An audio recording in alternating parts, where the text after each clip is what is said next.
चतुवंश परिच्छेद। अंतिम परीक्षा। अब महाराणा की विपत्तियों का और विस्तार हो चला। सैकड़ों जासूस उनके पीछे लगे रहते। क्षण भर का विश्राम भी उन्हें हराम हो गया। आज इस जंगल में है तो कल उस जंगल में, आज इस पहाड़ की चोटी पर है तो कल उस नदी के खो में, इस तरह भागते हुए अपने परिवार वालों की प्रापा रक्षा करने लगे। कभी एकाएक सैकड़ों मुगल आकर घेर लेते। महाराणा इधर अकेले, उधर सैकड़ों हथियारबंद सिपाही लड़ते काटते रास्ता करते हुए निकलते। इसी तरह दिन पर दिन और महीने पर महीना बीतने लगा, पर दुख का अंत न हुआ, बल्कि साथ साथ कष्ट भी बढ़ चले। भोजन पान और शयन का कष्ट तो लगा ही रहता था। परंतु इतने पर भी महाराणा विचलित नहीं हुए। अकबर से संधि करने का नाम भी उन्होंने न लिया। अकबर के पास भी महाराणा की दैनिक खबर पहुंचती थी। महाराणा की सहिष्णुता से उनका हृदय द्रवीभूत हो गया। उन्होंने अपने एक दूत के द्वारा महाराणा के पास संवाद भेजा कि यदि एक वार मुख से भी महाराणा पराजय स्वीकार कर ले तो उनकी संपूर्ण जागीर फेर दी जाए और फिर बादशाही सेना के त्रास से वे सदा के लिए निश्चिंत रहेंगे। महाराणा के पास अकबर का ये संवाद आया तो घृणा से उन्होंने मुख फेर लिया। पराजय स्वीकार करने से मृत्यु को ही उन्होंने अपने लिए श्रेयस्कर समझा। हृदय ने कहा, क्या यवनों के भय से हम अकबर की सत्ता स्वीकार कर लें? पराजय के बिना हुए ही पराजय के कलंक से अपनी आत्मा को कालुषित कर डालें? ये तो कदापि न होगा। महाराणा अकबर की सलाह से सहमत न हो सके। दूत लौट गया। अकबर और उनके दरबारियों पर महाराणा के इस पवित्र चरित्र का बड़ा ही जबरदस्त प्रभाव पड़ा। वे लोग मन ही मन इस महापुरुष के प्रति भक्ति और श्रद्धा का भाव रखने लगे। इधर अब साथियों में भील ही प्रताप के साथी और इष्ट मित्र थे। उन्हीं के साथ रहना, उन्हीं के साथ बोलना और उन्हीं के साथ सलाह करना। भीलों की महाराणा पर बड़ी भक्ति थी। वे उन्हें देवता से भी बढ़कर मानते थे। महाराज कुमारियां भीलों की लड़कियों से खेलती, उन्हीं के साथ रहती। उनकी भाषा बहुत अच्छी तरह सीख गई थी। एक दिन प्रताप इस भयानक जंगल में बैठे हुए कुछ सोच रहे थे कि एकाएक कुछ भील दौड़े हुए उनके पास आए और कांपते हुए स्वर से कहा, राणा, बहुत जल्द ये स्थान छोड़ दीजिए। मुगलों की सेना आ गई। शीघ्रता न करोगे तो प्राणों की रक्षा न हो सकेगी। तब तक चारों ओर से दीन दीन की भयंकर आवाज आने लगी। प्रताप उठे, भील से कहा, हमारे बच्चों को तुम लोग किसी तरह दूसरी जगह ले चलो। हम इन सिपाहियों से लड़कर अपने निकलने का रास्ता कर लेंगे। भीलों ने महाराणा प्रताप के परिवार वालों को टोकरियों में भर लिया और बहुत ही शीघ्र एक दल अपने साथ लेकर दूसरे जंगाल की तरफ चल दिए। इधर महाराणा से न रहा गया। अत्याचार की हद हो रही थी। वे छेड़े हुए शेर की तरह मुगलों पर टूटे। उनका प्रचंड आक्रमण मुगल सैनिकों से नसा गया। देखते ही देखते सैकड़ों सिपाही जमीन चूमने लगे। शेष जान लेकर भागे। रास्ता साफ हो गया। एक भील ने आकर कहा, महाराणा, चिंता न करना, तुम्हारे बाल बच्चे आराम से हैं। हम लोगों ने उन्हें दूसरी जगह जबरे के जंगल में पहुंचा दिया है। महाराणा निश्चिंत हुए। उसी भील के साथ जबरे के जंगल में पहुंचकर उन्होंने देखा, उनके बच्चे टोकरों में पेड़ से लटक रहे थे। वो स्थान बड़ा ही बीहड़ और भयंकर था। जंगल घना था। वहां बाघ, रीछ और शेर रहते थे। मनुष्य के लिए वो स्थान अगन था। प्राणों की रक्षा के लिए प्रताप को ऐसे भयानक स्थान में चलकर रहना पड़ा, जहां प्रताप के बच्चे टोकरियों में पेड़ से लटकाए हुए थे। उसके चारों ओर एक बड़ा सा जाल भीलों ने तान रखा था, जिससे बच्चों पर जंगली जानवर आक्रमण न कर सके। रक्षा की ये सब रचना देखकर प्रताप की आंखों में आंसू आ गए। वे उस राज्य के राज परिवार वाले थे, जिनका एक इशारा मात्र पाकर राजपूतों की हजारों तलवारें एक साथ म्यान से बाहर निकल पड़ती थी। देश के मध्य युग के इतिहास में जो घराना भारत का सिरमौर रहा है। एक भील ने प्रताप को समझाया। रानी पद्मावती ने उन्हें उनके व्रत का स्मरण करा दिया। अनेक प्रकार से वे स्वामी को शांत करने लगी। जबरे के जंगल में बहुत दिनों तक प्रताप रहे।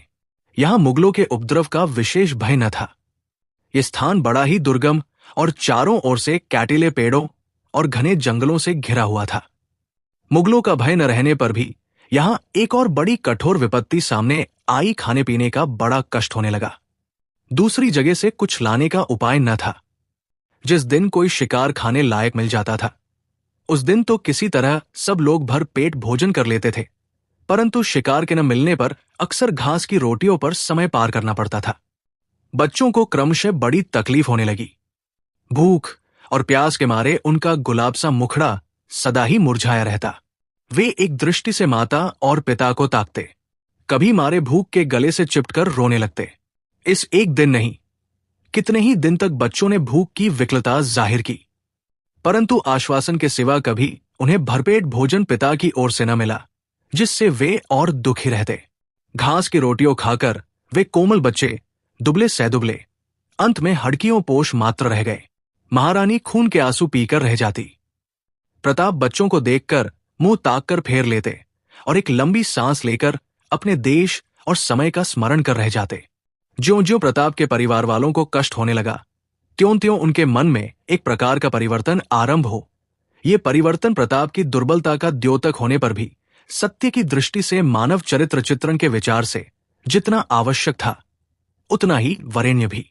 यदि दुर्बलता का समावेश उनके जीवन में न दिखलाया जाता, तो उनका जीवन उच्च कोटि के समालोचकों की दृष्टि में वास्तव में एक कहानी, एक प्रकार की कल्पना का रूप ही लिए रहता। जीवन में जय और पराजय दोनों का रहना आवश्यक है। पराजय के भीतर से किस प्रकार से विजयलक्ष्मी हस्तगात होती है, उसके सूक्ष्म विसूक्ष्म भाव और अनुभवों पर विचार करके ही समालोचकों को व्यथा से सुख मिलता है और जीवन के इतिहास को एक प्रकार की पूर्णता प्राप्त होती है। जहां सीता के चरित्र का वो अंश है जिस जगह लक्ष्मण के प्रति उन्होंने कटु शब्दों का प्रयोग किया है, वही वह उतनी ही कालिमा सत्य की नींव पर रख सकने में समर्थ हुई है। यह संभव है कि जीवन में शत-शत विजय हो, परंतु चाहे भ्रम के कारण ही हो, एक बार पराजय होना अत्यंत आवश्यक है। जीवन के लिए आलोक और अंधकार दोनों आवश्यक है। केवल आलोक से अथवा केवल अंधकार से कभी संसार की व्याख्या नहीं हो सकती। प्रवाह के लिए उत्थान और पतन दोनों चाहिए। तरंग की व्याख्या केवल उत्थान से नहीं होती, साथ ही पतन का रहना भी जरूरी है, चाहे वो कैसी ही बड़ी तरंग क्यों न हो।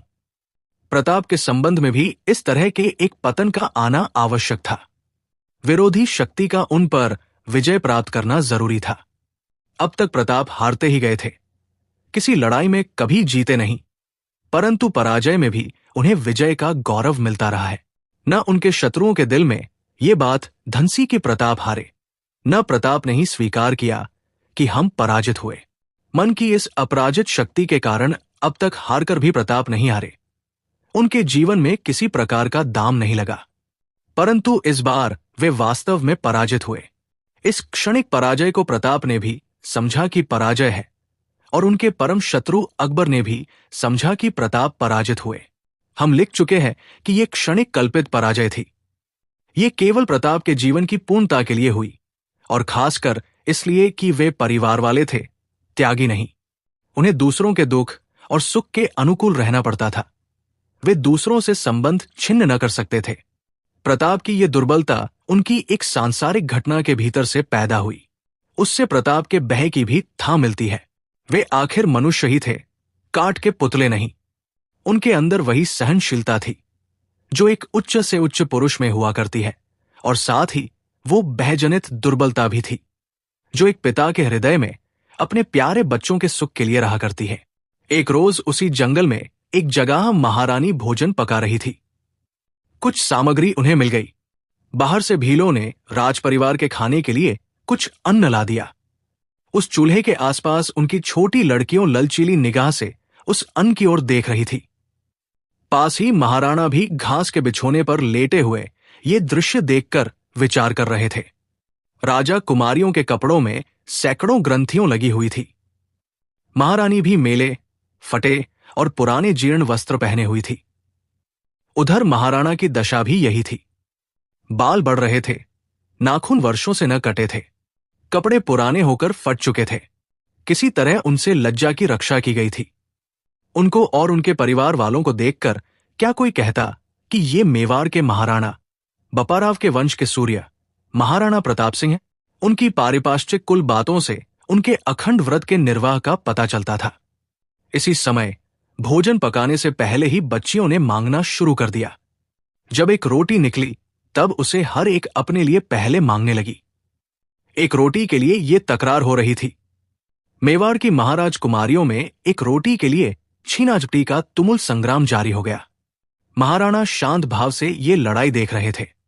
उन्होंने देखा, सबसे छिपकर महारानी ने चुपचाप आंसू पोंछ लिए हैं। वीर शिरोमणि महाराणा का हृदय दहल उठा।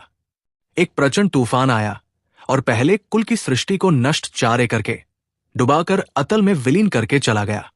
एकाएक हृदय ने कहा, ये क्या ये महापाप नहीं? पिता के रहते हुए बच्चे भूखों मरे, पत्नी को एक वस्त्र भी पहनने को न मिले। क्या धर्म का स्वरूप ऐसा ही हुआ करता है? मेवाड़ के उद्धार के लिए जो व्रत था, वो महाराणा प्रताप के लिए था, मुझ भिक्षुक के लिए नहीं। प्रताप के हृदय में विप्लव का तूफान उठा हुआ था।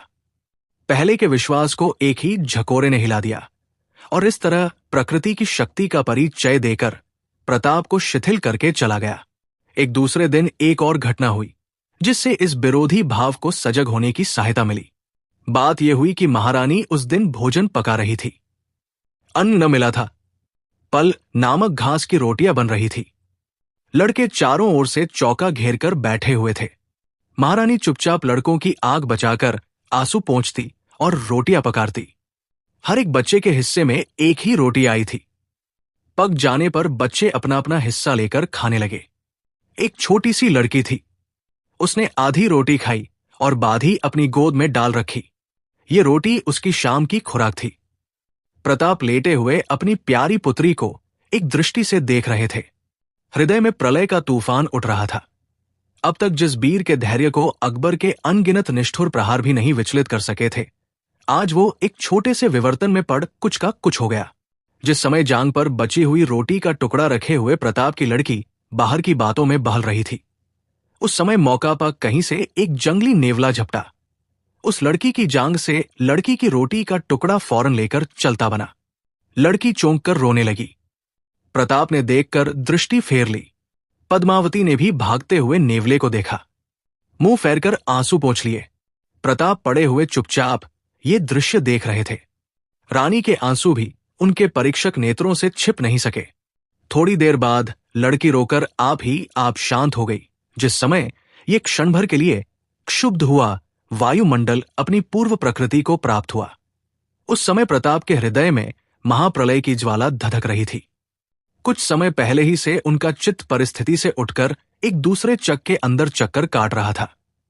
अब उसे उस चक्र में स्वच्छंद भाव से अपनी रक्षा का चक्रव्यूह निर्माण करने की स्वतंत्रता मिली, साथ ही सुदृढ़ प्रमाण भी मिला। बस एक क्षण में प्रताप ने उस दूसरी परिस्थिति की रचना का चक्र निश्चय कर लिया। अकबर ने पहले प्रताप के कटों का हाल सुनकर संधि करने के लिए कई बार दूत भेजकर उन्हें समझाया था, परंतु उस समय अकबर के प्रस्ताव के अनुसार महाराणा को मंजूर नहीं हुआ। अकबर ने यहां तक कहलाया था कि केवल पराजय स्वीकार कर लेने से ही हम तुम्हारा सर्वस्व तुम्हें वापस कर देंगे, परंतु महाराजा को इतनी सी बात भी उनके शौर्य के मुकाबले में अत्यंत अपमानजनक मालूम हुई थी। उन्होंने संधि के प्रस्ताव को अस्वीकृत कर दिया था, परंतु आज उनके मन की वो अभेद्य दीवार करुणा की एक ही जनधारा में दह बहकर न जाने कहां चली गई।